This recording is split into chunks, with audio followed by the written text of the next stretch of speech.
looking at issues of politics and governance in Zimbabwe. And joining us to do that, we have Dr. Zembe, is the president of the Democratic Party. He joins us live from Harare in Zimbabwe. And we also have Rashwit Mukundu as an advisor with the International Media Support Sub-Saharan Africa.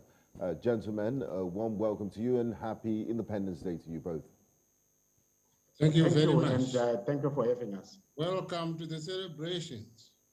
Rashid, I would like to start with you as Zimbabwe celebrates its 42nd year of independence. Looking back at the history of Zimbabwe, do you think the founding fathers of independence will be proud of Zimbabwe today? Are you in a celebratory mode? Well, independence always brings very conflicting feelings in all of us as Zimbabweans.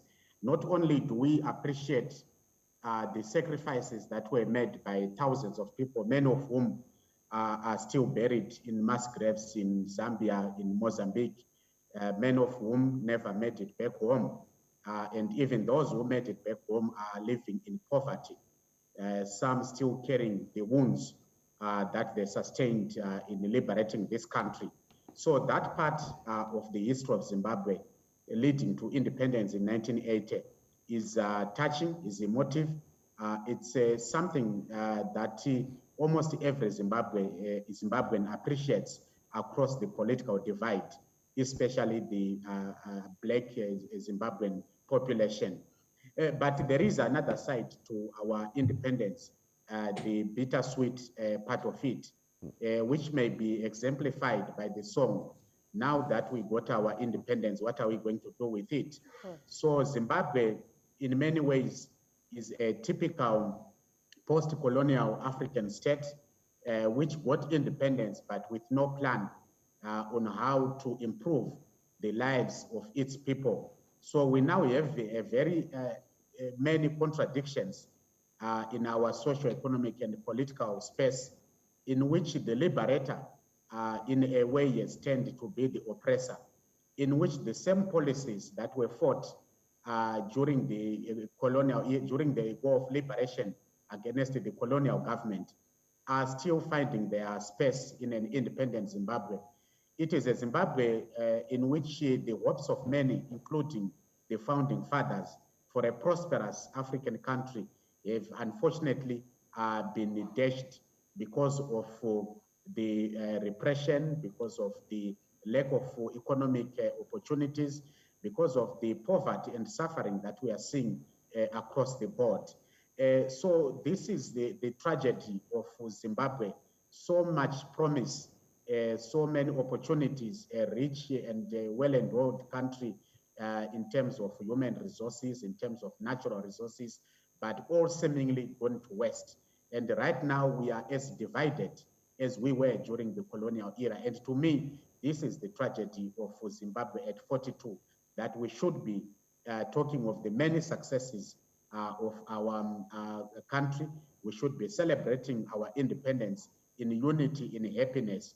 But even this day brings us so much different opinions and divisions as we try to find out why we are in this situation and what has happened to us as a country. Thank you.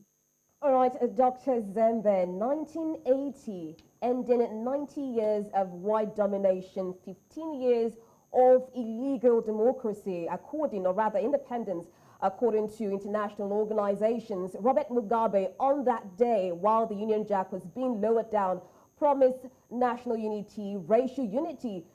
Did he actually fulfill all his promises that he made on 1980? Thank you. Robert Mugabe did not fulfill any objective of the liberation struggle. What Prince Charles did on 18 April 1980 to lower the Union Jack, which is the flag of the British, and hoist the Zimbabwean flag, was symbolic that symbolism indicated a departure, an intention to end the British colonial rule and the rebel administration of Ian Smith under the UDI, the Unilateral Declaration of Independence, and at the same time to launch a march towards the creation of a people-driven democracy, a democracy that should have developed the state of Zimbabwe into a modern state, from the colonial and weak state to a vibrant democracy where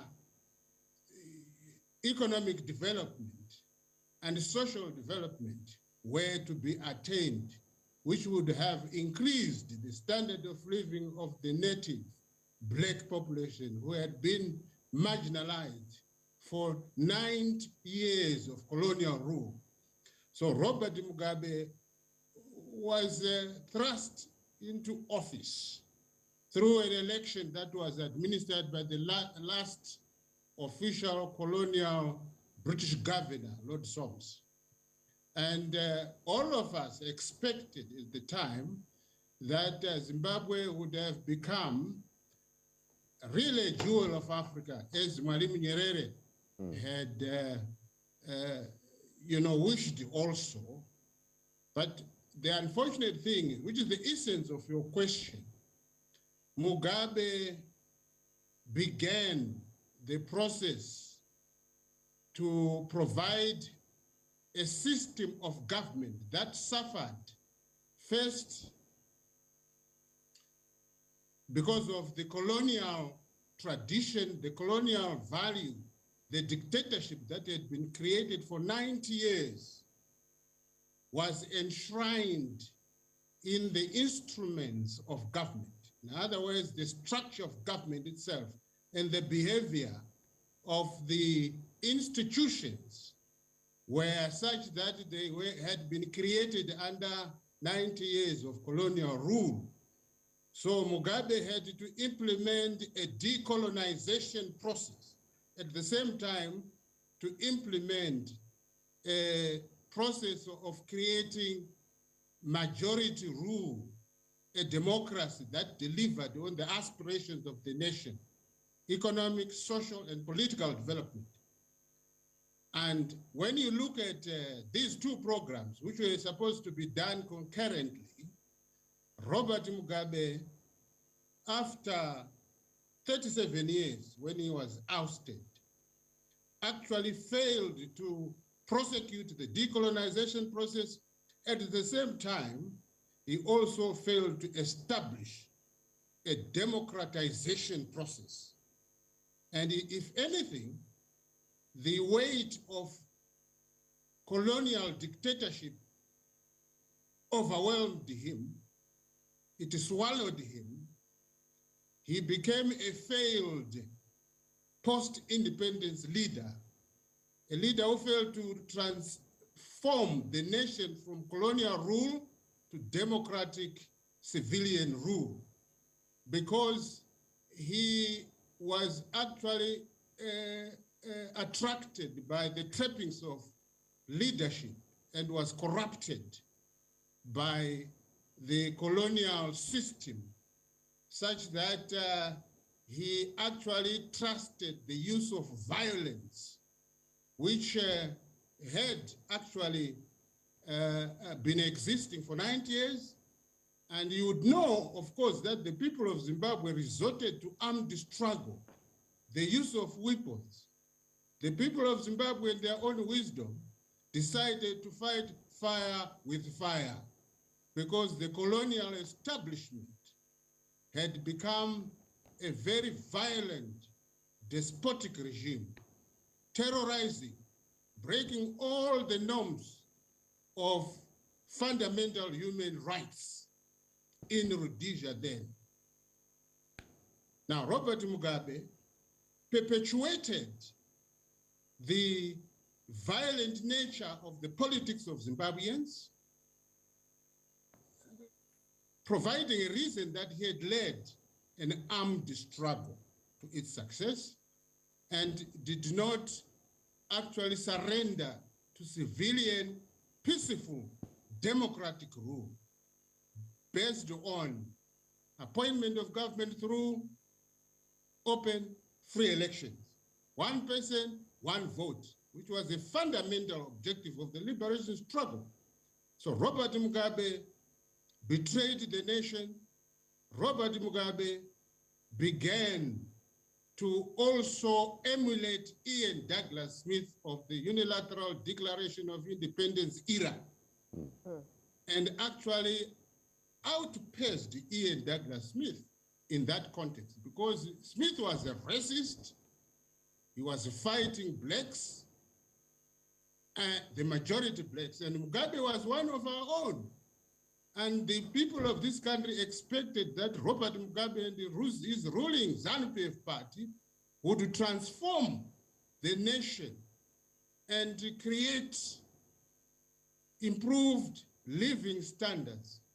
But we were all mistaken, because after now 40 years, with the system that was set up by Robert Mugabe, this country has been impoverished. The nation of this country is scattered all over the universe, some in the territory, some in the region, some in the continent, and some in the universe. There is absolute pain and suffering that Zimbabweans are experiencing. However, I must accept the point that was raised by my co-panelist, Ram Kundu, that the resource that Zimbabweans have, that of human talent, is the one that is now currently on course to rescue and redeem the nation, to renew the institutions of government, our politics, our economy, our social sector, because that is the only resource, renewable resource that citizens of this country have to try and escape from this genocide, human-made genocide that was created by our own fellow Africans. Okay, Rashid, Dr. Zembe clearly highlighted some of the so-called achievements, or rather lopsidedness, of Robert Mugabe. Now, we know that in 2005, there were a lot of disorder, especially in the country of Zimbabwe, because people were against what Robert Mugabe was doing and expected more of country order, especially in the country. Now, we had a certain man, which was Morgan Tsvangirai, and we had more of a power-sharing deal. We also had the Operation Restore Order in 2005. Now, that Operation Restore Order in 2005, did it have any effect in Zimbabwe? Operation Restore Order, the local Shona name was Operation Murambachina. We want to clean out the dirt from our city or from our cities. Unfortunately, what was called the dirt were fellow citizens. And this was not only a political way of removing the poor from urban centers, the poor who were fed up with the political system, who were struggling and potentially posed a threat to the regime should they rise up in protest and join with civil society, with the movement for democratic change, which was led by Morgan Tsvangirai. So that Operation Restore Order was nothing other than a political strategy to forestall any potential uprising against Robert Mugabe. So thousands were left homeless, thousands were thrown in the streets, and the effects of Murambachina are still with us today, because not only were the lives of people disrupted, people who had small businesses, who were working in the informal sector, who were looking after their families, but at the stroke of the bulldozer, armed police and soldiers found themselves with absolutely nothing and many of them relocated to rural areas where they are still struggling, where they are not there are no means of livelihoods, of sustaining their families. The worst part is that even people who were on treatment, people who were receiving ARV treatment in the urban centers, found themselves back in the rural areas where no such facilities were in existence. So to speak to what Dr. Zembe said, I think the post-independent Zimbabwe is largely a failed democratization project. Looking at some of these examples that you have raised, Operation Restore Order, which was essentially a political strategy targeting citizens, targeting opponents of the ZANU-PF government, and seeking to decongest as a political strategy urban centers, which were seen as bastions of support for Morgan Tsvangirai. And mind you, Morgan Tsvangirai is a product of ZANU-PF.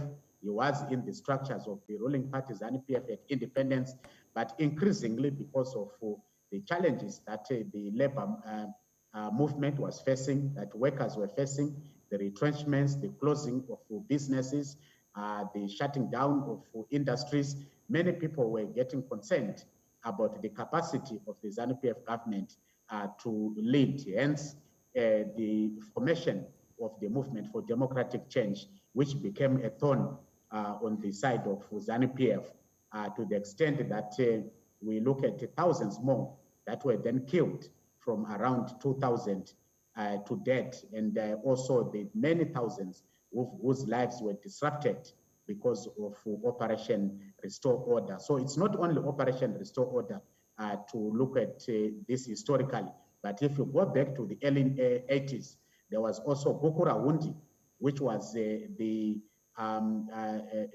almost a civil war targeting the minority Ndebele community in the southern part of Zimbabwe. And 20,000 Zimbabweans were murdered, some of whom are still unaccounted for to this day.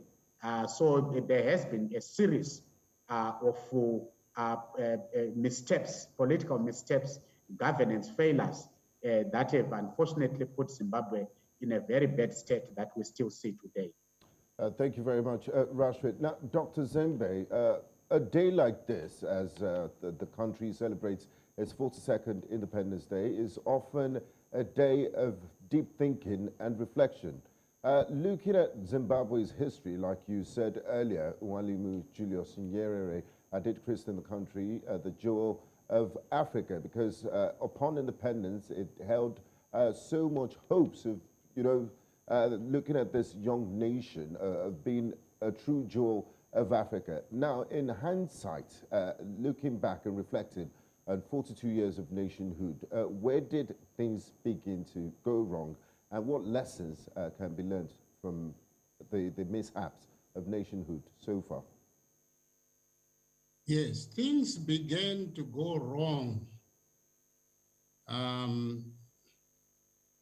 I think from the outset or onset, because while Robert Mugabe introduced what he called a reconciliatory attitude or a reconciliation process or program, the truth is, on the face of it, it was quite novel and reflect a lot of magnanimity and reasoning. But when you look at the implementation of that process, Robert Mugabe was inimical to fellow Black Africans who had also participated in the liberation struggle in various ways. A typical example is that a leader who had founded Robert Mugabe's political party, ZANU, in the name of Reverend Ndawaningi Sithole, fled this country at independence due to Mugabe's violent nature towards his fellow Black Africans. Bishop Abel Muzorewa, who once was prime minister of a 6-month-old government just before independence in 1978-79, also fled this country due to Mugabe's violent nature. You will also know that only 5 years after independence, in 1985, there was an election that was bloody and violent. Robert Mugabe and his party, ZANU-PF, having gained instruments of government, institutions and organs of government, unleashed violence in that election of 1985. And ever since, Robert Mugabe has been holding what I would term nominal or ritual elections, where he would rig the elections in very many ways, preventing the majority of this nation from gaining the concept of one person, one vote, and from also using the concept of elections to appoint a civilian government through a secret ballot, one person, one vote. And as I said earlier on, this was one of the fundamental objectives of the liberation struggle.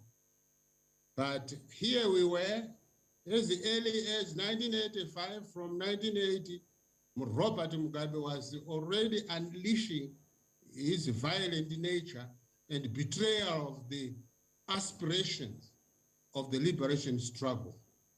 You would also know that Robert Mugabe revered the one-party state concept and the one leader or the life presidency concept. And he undertook to set that into motion. Now, in your question, Benga, you said, when did things begin to go wrong? I'm submitting empirical evidence that things got wrong right from the outset. If with hindsight, I could reasonably even infer that things began to go wrong right during the liberation struggle era. When you look at the political life of ZANU-PF organization, you see a lot of weakness, a lot of undemocratic developments that occurred during the liberation struggle. And you see the disagreement of the major political movements, ZAPU and ZANU. ZANU itself was formed due to violent nature or disagreement of ZAPU. And that negative conflict haunted the leaders of both ZAPU and ZANU right into independence. Let me progress from 1985 right to date. We have seen a series of violent politics in our elections, in our civil society, again in the government structure. Because Robert Mugabe continued to perfect the whole dictatorial process of institutionalizing violence into state organs. This is why at every turn, Robert Mugabe would abuse all state institutions to cater for the interests of partisan interests of his ZANU-PF political party, and of course, his own personal interests as the leader of that movement. And this is how Mugabe's reign was characterized, through the use of violence, both physical and legal violence, up to the time that Mugabe, in fact, was booted out because he had gotten himself into a cul-de-sac the dictatorial system that was set in Rhodesia that Mugabe inherited entrapped him, and he could not escape it. It ended up devouring him. Look at how, he left office. He was disgraced by his own system and his lieutenants who were in the military, the current Vice President Chiwenga, and also a lieutenant who was in the political wing, President Mnangagwa, were also about to be crushed by Mugabe's system. Mnangagwa fled the country for his dear life. And Chiwenga stayed, was about to come to be crushed. But the people of this country rose and rescued these two gentlemen from being destroyed by Mugabe's dictatorial system. You will remember that in 2017, the citizens of Zimbabwe rose in their numbers to actually prevent Mugabe from murdering his lieutenants and asked Mugabe to go. And that is the pressure that led to Mugabe's downfall. It is actually shocking that the two gentlemen, President Mnangagwa and Vice President Chiwenga, who were rescued by the people, returned, and thanks to the undemocratic constitution, 2013 constitution, Mnangagwa gained state control and then continued with the genocidal dictatorial behavior or trend of the governance organ that Mugabe left behind. So would you say, Dr. Zembe, that the current government hasn't learned from lessons of the past? There's nothing to suggest that the current leaders and the current government learned anything, even over the past 5 years. We would have expected that President Mnangagwa had been with Mugabe from the time of the liberation struggle as his personal assistant in Mozambique, and after independence, 37 years in cabinet. We expected that President Mnangagwa had the full knowledge of when things began to go wrong after 1980. The failure to create a democracy in the country. I personally was not in any doubt that President Mnangagwa knew exactly where things went wrong, and Vice President Chiwenga knew exactly what went wrong. But I'm surprised that they were blindfolded and continued to even try and reinvent Mugabe's dictatorial system. The perpetuation of dictatorship, the perpetuation of political violence, the perpetuation of embezzlement of public property, and shunting it to foreign capitals, really emulating the demise of Mugabe himself. His failure is reflected by his location of death. He died in a faraway foreign place, which was catering for his personal health needs. And this nation was left in abject poverty, despondency, and destitution, health-wise. Just look at how much he has looted. His family is living in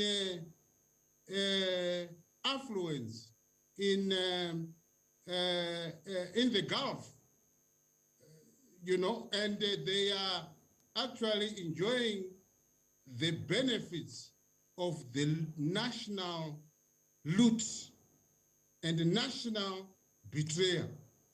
So back to your question, Gibenga.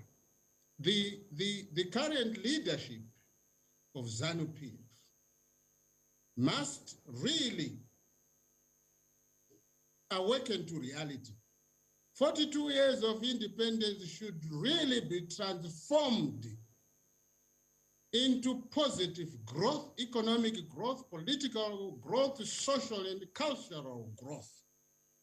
And this is the time we should introspect, like you indicated, thanks to this News Central TV program, because we have begun the process of reconstruction. It starts with the power of thinking. You analyze what has gone wrong for 42 years, or what has gone wrong for 132 years from the time Cecil John Rhodes invaded this territory using arms of war, backed by his pioneer column. And right to this day, it's important to have a continuum process where we analyze situations in Africa, okay, to see if how we can recover, redeem our nation, recover and develop, because humans are living organisms. We can regenerate, assess, analyze, re-strategize, rise again, and do what must be done to enjoy life here on earth and to leave a legacy for our posterity. Okay, Dr. Zembe, I think I like the positivity you're bringing, especially on this day while we celebrate Zimbabwe at 42, talking about recovery and redeeming the positive images of Zimbabwe. Rush it. Now, Dr. Zembe talked about the losses, especially during Robert Mugabe's tenure, and he said Emerson Mnangagwa, especially in 2018 when he came into office, did not also fulfill the dreams of the people. Now we have an election coming close by in 2023, and even this year we had by-elections where we see a new party, streams of parties coming up, and especially this new opposition, which is the CCC, that is the Citizens Coalition for Change, headed by Nelson Chamisa, who was formerly in the MDC coalition. Now, do you think that this party will bring about the desired change and hope for Zimbabwe? Allow me, Rita, before I answer your specific question, to balance our discussion a little bit, noting that me and Dr. Zembe are of the same political thinking, and your viewers may be wondering whether we are here to simply attack ZANU-PF and the legacy of Robert Mugabe. I am a product of Mugabe's education system. My parents could not ever afford it to send me to school, but I went to university almost for free. I had my primary and secondary education almost for free. So if there's one thing that we can pick out from the many challenges that post-independent Zimbabwe faced, is that we had a fairly functional education system which products all over the world. And some of us are really thankful that we had such a positive and people-focused education system, which enable us to get an education which our parents may not have afforded because of our of poverty. Zimbabwe also had expanded its health system under Robert Mugabe, regardless, I think, of the lack of quality of it, and continued investment to keep it functional as it were. And also Robert Mugabe, in a way, became the voice of the voiceless in the African continent. He spoke passionately on the need to create for unity of not only the African continent, but also spoke against the repression, the continued neo-colonialism that we see in terms of the relationship between the West and Africa. And of course, the land reform, regardless of the chaos, was a historical and a positive development. What we now need is to correct the politicization of the land reform, the corruption that crept in with many people grabbing farms for themselves, and also the lack of production on the land that Mugabe reappropriated and gave to black Zimbabweans around 2000. So I just thought I needed to put this, because when I travel outside the country, that's one of the challenges that we face as Zimbabweans, because Africans see Robert Mugabe as a hero, because he spoke against Tony Blair. He spoke against Donald Trump, against the Western powers, against white neo-imperialism. And we still have to inform them that, no, this person still had challenges in looking positively at the development of his own country, which leads us to your question on whether the opposition has a chance to transform Zimbabwe. I definitely think that the opposition has the potential to transform Zimbabwe. That is if they are allowed to assume power. So what we have seen over the years in the electoral processes is that it's not a question of the opposition not winning elections, but it's a question of the opposition not being allowed to assume power. So the transition mechanisms in Zimbabwe are still very politicized. You have state institutions that should facilitate political transition, be it the electoral management body being a captured institution. You have the military, the police also being instruments of the ruling party, ZANU-PF. And Dr. Zembe talked quite in depth on how Robert Mugabe was kicked out. And the majority of the complaints that the military had on Robert Mugabe had nothing to do with the livelihoods of the people of Zimbabwe. They had to do with politics in ZANU-PF. So others contend that ZANU-PF is a political party of the military in Zimbabwe. So essentially, Nelson Chamisa and Triple C are not fighting civilian politicians. They are fighting the military, which is a civilian political arm, which is called ZANU-PF. So this is the struggle that the opposition has in Zimbabwe, that there is a military side to the politics, which is the backbone of the ruling party. And I can tell you that the moment that the military decides to be apolitical, there will be no ZANU-PF. The moment the military decided not to side with Robert Mugabe, there was no Robert Mugabe. So the challenge that the opposition will face in 2023, that they faced on 26 March when we had the by-elections, is that Zimbabwe's electoral politics is captured by the security sector. So the police, the military will do the bidding of ZANU-PF to keep Emmerson Mnangagwa in power. So this is what the opposition needs to unlock. How do you move from winning the votes, the ballot, to getting into power, which is the political transition that we need to see should the opposition win. And I have no doubt that what Zimbabwe needs now is a decoupling from the politics of the past. We need to start on a fresh page without the bearing weight of those who are entitled to govern us forever. We actually call them the owners of this country. That is the liberation movement, ZANU-PF, which feels entitled to govern us forever, regardless of the interest, regardless of the voice of the people of this country. So this transition, should it happen, will give us a fresh start to have a new political party in power that the citizens can challenge on its public service delivery, that the citizens can challenge on its policy propositions.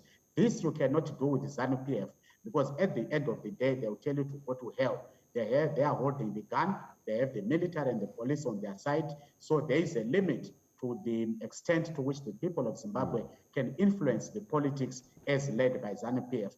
So for me, Zimbabwe is ready for change, but the question is how can we unlock the conflation of the state and the politics, the conflation of the security sector and the ZANU-PF. So this is the challenge, this is the struggle that the opposition is facing come 2023.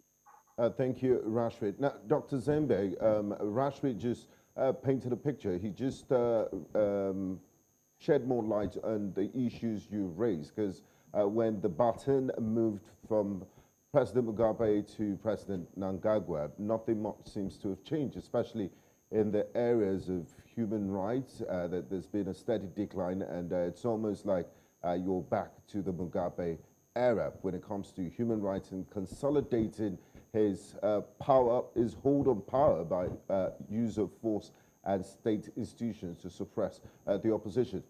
This is a penultimate year to a general election. We know you started by telling us how in 1985 President Mugabe suppressed opposition violently, and there's been a consistent pattern of opposition. ZANU-PF almost thinks it's their birthright to hold the presidency of Zimbabwe. So next year's elections are very crucial. It's President Emerson Mnangagwa will be up for re-election, and we've already seen CCC rallies being disrupted. We've seen opposition politicians harassed, opponents kicked and abused.